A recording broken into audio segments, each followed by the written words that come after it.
So we're all kind of losing our minds in Atlantic Canada because prices have gone up, whatever, 20% year over year, 2-3 years in a row now.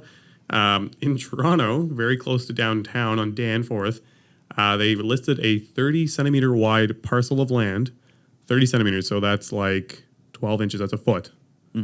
50K, which is not 49,900. 49,900 exactly. It's all about the marketing. Multiple offers. I looked it up. It's like just the in between of two buildings, really. Yeah.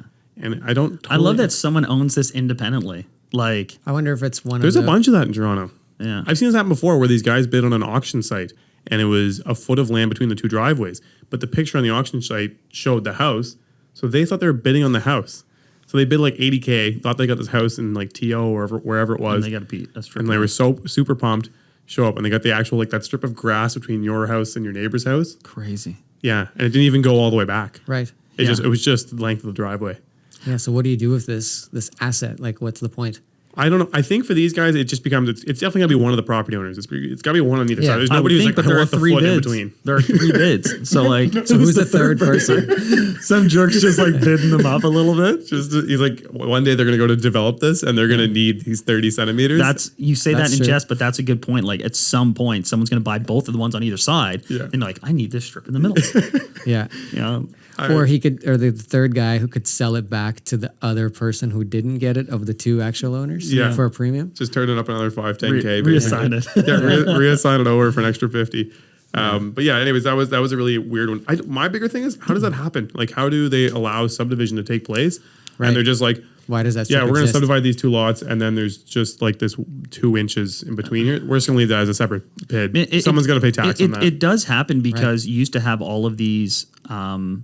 I mean, So who was the seller? yeah, I know. Right. Yeah, I didn't go that far into it. I should have looked. And like, why did he wait this long? Right. It's Why like, now? oh, market's Why up. now? So, occasionally you'll see this because here we've got, pre-amalgamation and post-amalgamation. So like Dartmouth used to have its own water supply, right? And that was different from Halifax water. That was different presumably from Bedford water. And so they would have these weird little easements.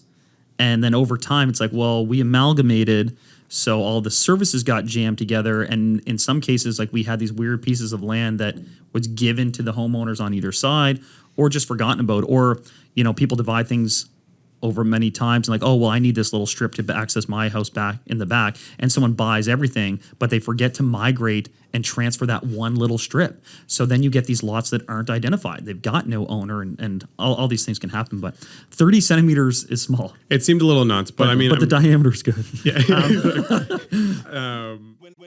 When I was broke, I had rich habits. When I was broke, I had rich habits.